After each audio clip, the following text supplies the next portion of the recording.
오늘 저는 본 말씀을 가지고 나는 너를 놓지 않는다, 이러한 제목으로 말씀을 나누겠습니다. 먼저 말씀드릴 것은 본 제목은 제가 존경하는 박영선 목사님의 CBS 새롭게 하소서의 간증, 그 타이틀에서 가져왔음을 말씀을 드립니다. 미워도 다시 한 번이라는 우리 대한민국의 아주 유명한 드라마가 있었습니다. 미워도 다시 한 번. 이 드라마 제목이 요즘 한국 축구를 대하는 대한민국 국민들의 심정이 아닌가 생각이 됩니다. 정말 기대 이하의 경기력을 보여주는 축구 대표팀을 보며 그 원인을 제공했다고 여겨지는 감독과 축구협회에 대한 타는 듯한 분노로 인해서 32강이건 경유의 수든 아예 TV를 꺼버리고 싶은데, 그런데 설교를 준비하면서 혹시 기적적으로 32강에 올라갈 수 있지 않을까 생각하며 여전히 구글 포탈 뉴스를 검색하는 저의 모습을 발견했어요. 그러면서 두 가지 생각이 들었습니다. 내가 한국 축구를 많이 사랑하는구나, 이런 생각을 하게 됐고요. 그리고 또 한 가지는 사랑이라는 것이 이런 게 아닌가 라는 생각을 하게 됐어요. 그냥 섣부르게 일반화시킬 수는 없겠지만 어느 정도는 동의하시리라 생각해요. 사랑은 그 대상이 실망스럽고 때론 타는 듯한 분노를 일으키지만 그 대상을 놓지 못하는 거예요. 그게 사랑입니다. 그게 사랑의 속성인 것 같습니다. 그래서 여러분, 성경에 따르면요, 우리가 어떤 대상을 사랑하느냐가 우리의 운명을 결정한다고 그렇게 말씀하고 있어요. 사랑하면 할수록 불행해지는 그런 사랑이 있어요. 행복한 것 같은데 사랑하면 사랑할수록 우리의 인생을 낭비하는, 그릇되게 낭비하는 그런 사랑도 있어요. 디모데후서 3장 1절 이하에 보면 그 구절이 나오는데요. 이렇게 나와 있는데 읽어드리겠습니다. 디모데후서 3장 1절 이하에 너는 이것을 알라.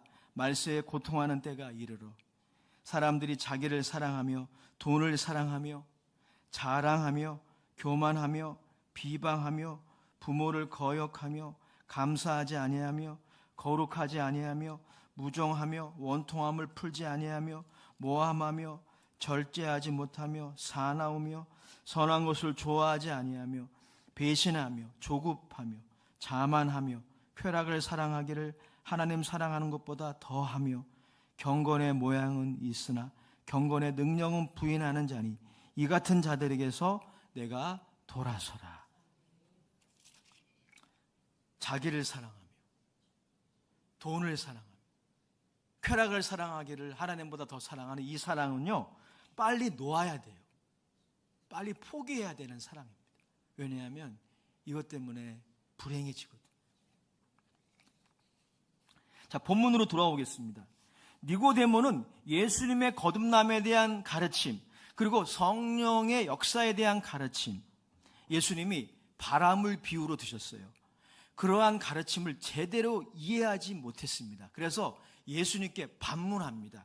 9절의 말씀 우리 같이 한번 읽어보겠습니다. 요한복음 3장 9절이에요. 시작. 니고데모가 대답하여 이르되 어찌 그러한 일이 있을 수 있나이까? 예수님의 기적을 보고 신앙의 호기심을 가지고 그 밤에 예수님을 만나러 왔지만 아직 충분히 예수님을 믿은 상태가 아닌 거죠. 이 니고데모의 상태가 그런 상태예요. 예수님은 이러한 니고데모를 책망하시듯 말씀하시며 이렇게 진단하십니다. 10절 11절이에요. 같이 읽어보겠습니다. 시작. 예수께서 그에게 대답하여 이르시되 너는 이스라엘의 선생으로 이러한 것들을 알지 못하느냐? 진실로 진실로 내게 이르노니 우리는 아는 것을 말하고 본 것을 증언하노라.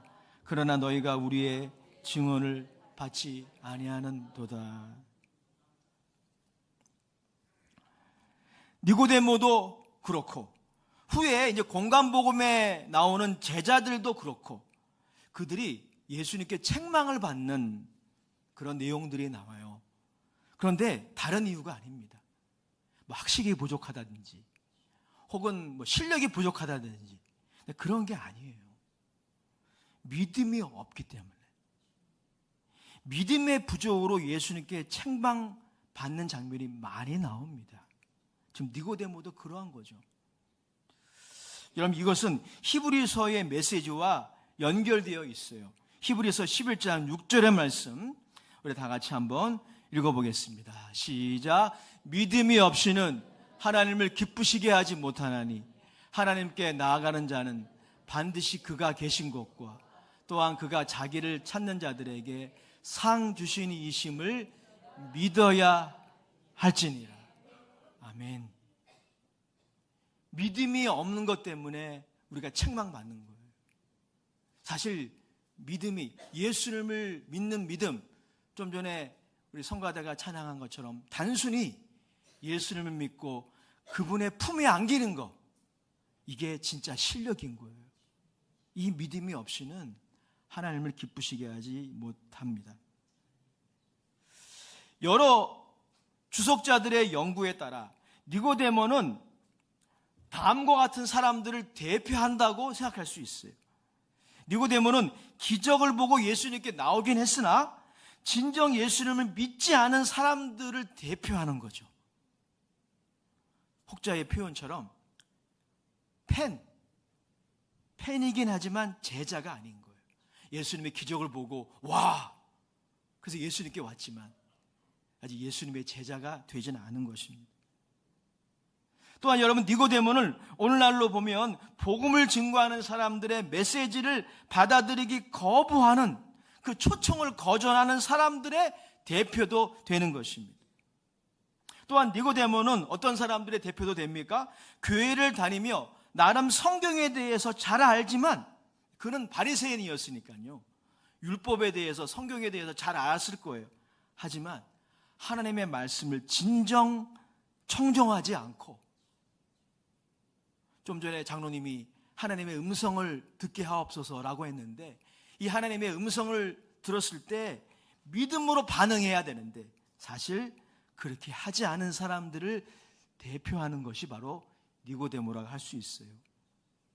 종합해서 보자면 니고데모는 이처럼 죄로 인하여 생각이 어두워져서 하나님이 하시는 일에 대하여 무지몽매하게 된 세대의 대표인 셈입니다. 예수님은 물과 성령으로 거듭날 수 있다는 것을 듣고도 이해하지 못하고 받아들이지 않는 니고데모에게 이렇게 추가로 말씀하십니다. 12절 말씀 같이 읽어보겠습니다. 시작. 내가 땅의 일을 말하여도 너희가 믿지 아니하거든 하물며 하늘의 일을 말하면 어떻게 믿겠느냐. 자, 무슨 내용입니까? 설상가상인 거예요. 설상가상. 이 한자 성어가 이 구절에 어울리는 것입니다.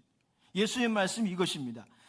땅의 일, 그러니까 예수님이 앞전에 말씀하신 것, 거듭남에 대해서, 물과 성령으로 거듭나는 이 땅의 일을 비유로 말씀하셨는데, 땅의 일을 말씀하셔도 믿지 않은 사람에게 하늘의 일, 하늘의 일이란 하나님이 이 거듭남의 사건을 위해 하시는 일을 말하는 것인데, 땅의 일을 믿지 않는 사람에게 하늘의 일을 이해한다는 것은 만무하다는 거예요.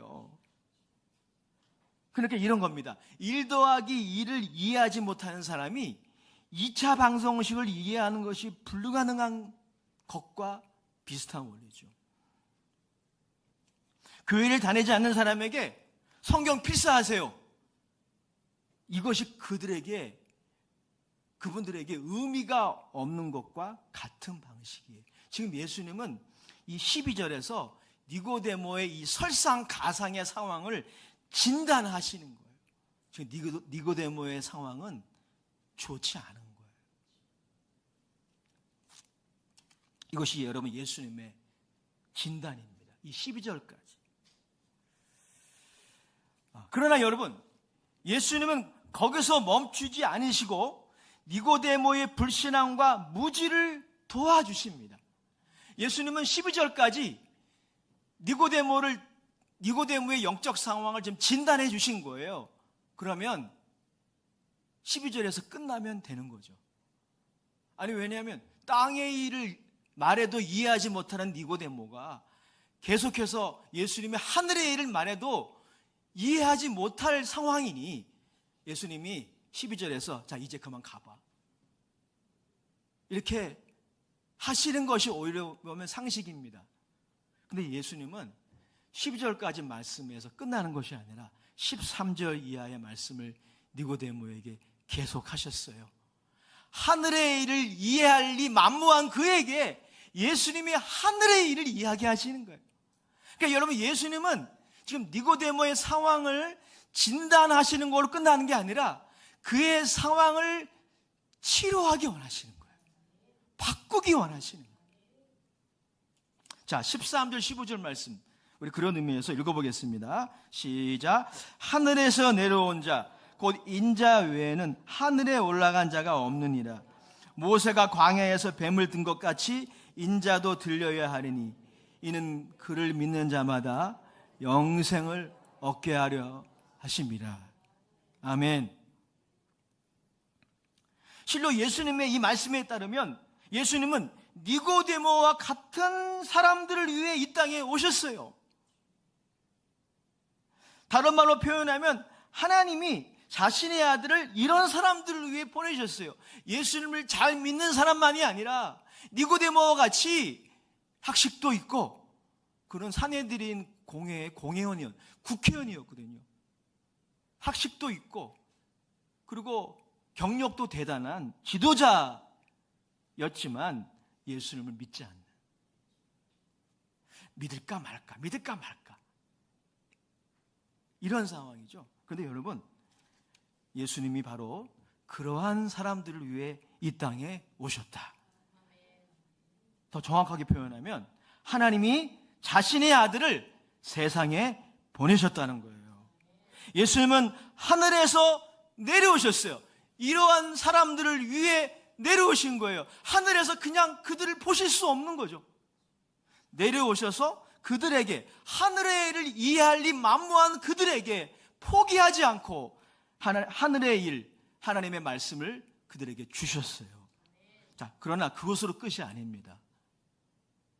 인간의 무지몽매함과 완악함, 믿지 않으려고 하는 완악함은 더 큰 치료가 필요합니다. 그래서 예수님은 하늘에서 내려오신 것만이 아니라 하늘로 올라가셨어요. 자, 이 하늘로 올라가셨다는 것에 우리 주목하기 바랍니다. 어떤 사건을 말하는 걸까요?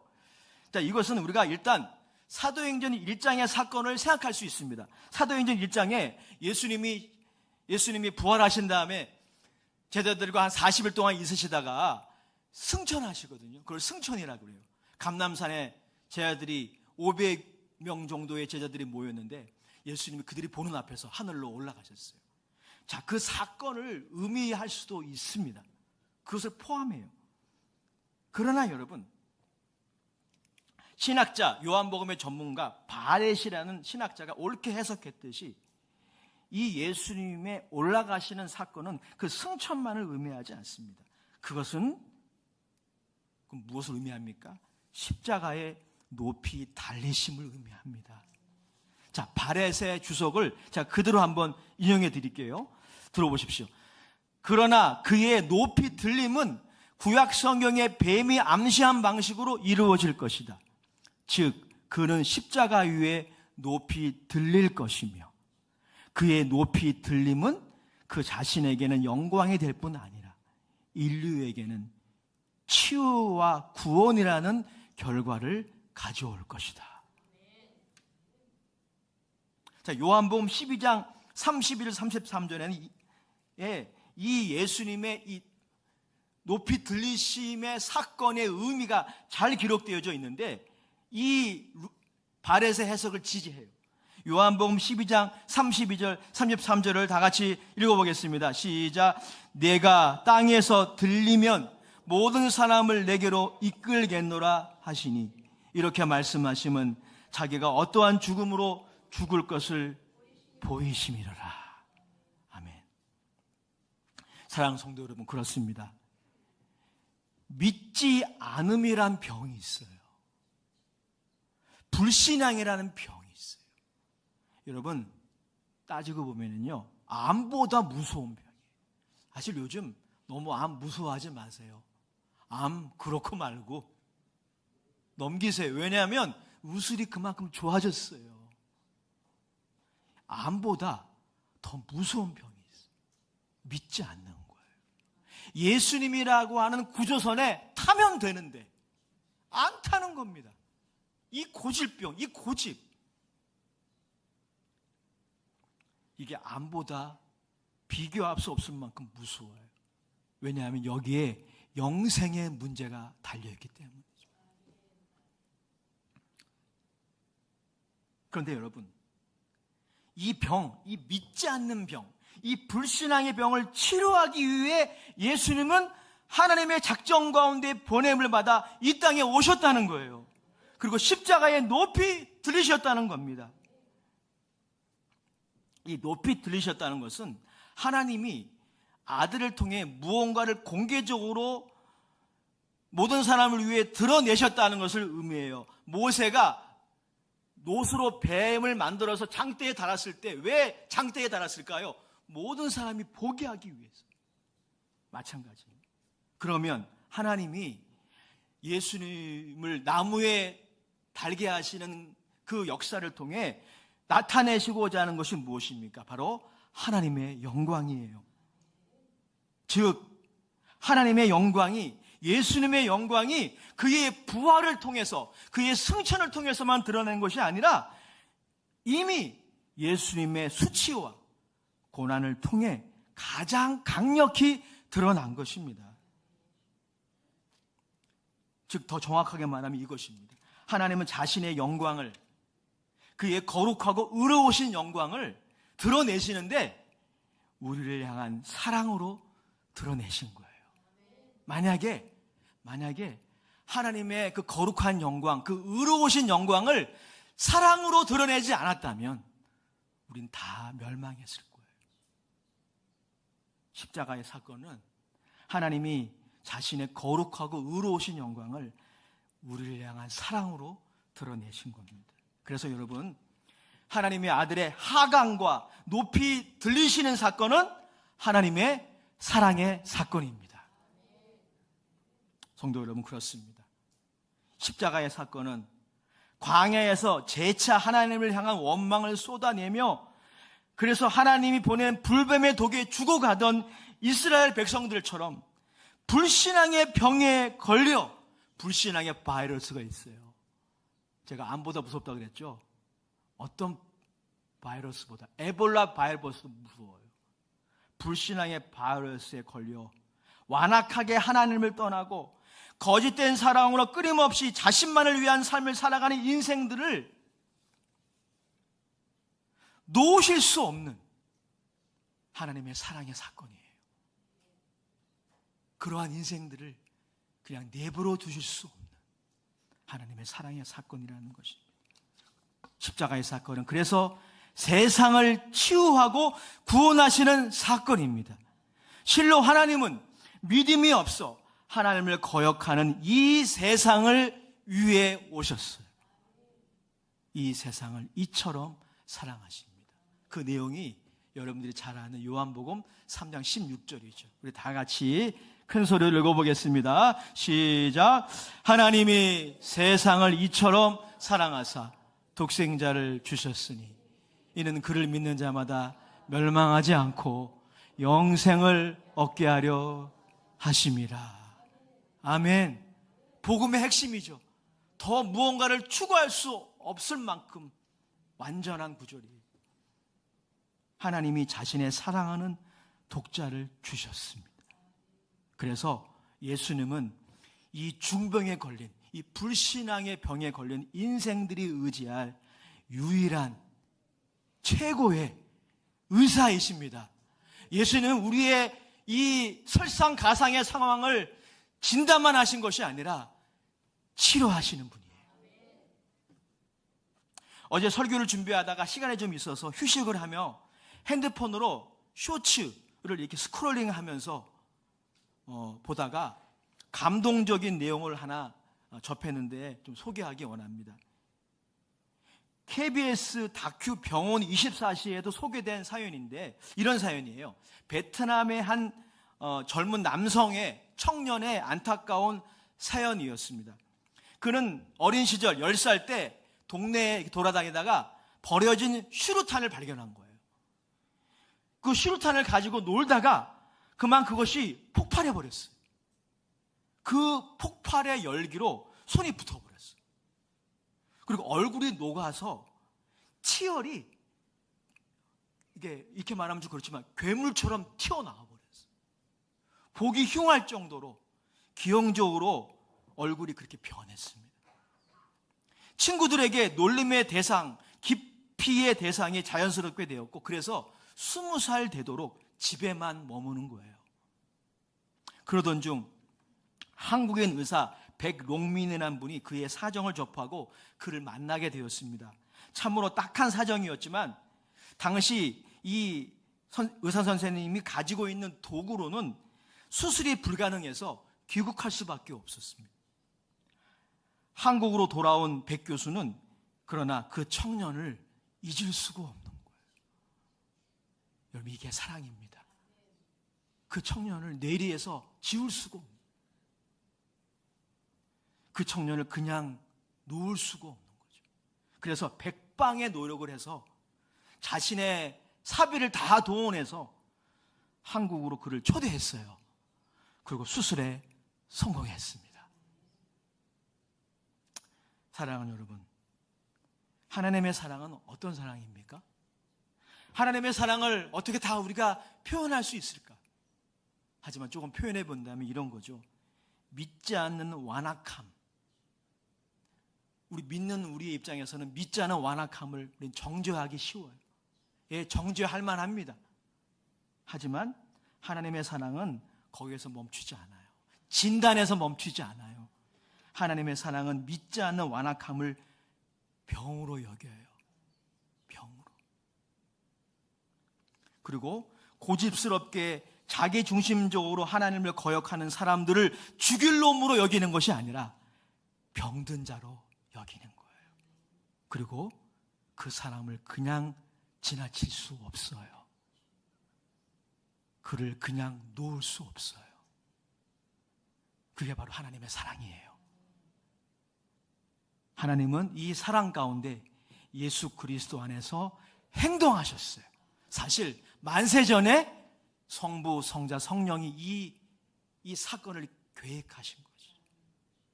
하나님의 사랑 안에서 말이죠. 하나님은 정말 값비싼 대가를 지불하셨어요. 하나님이 자신의 사랑하는 독자, 독생자란 말은 그런 뜻이에요. 자신의 사랑하는 외아들, 이렇게 표현하면 좋겠네요. 이 외아들을 희생하기로 결정하셨죠. 그리고 그렇게 하셨어요.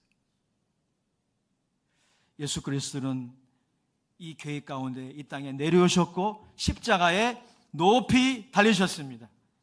요한복음의 증언에 따르면 이 길 외에는 불신앙의 무시무시한 폭정과 감옥에서 나올 수 있는 인생이 단 하나도 없다는 것입니다.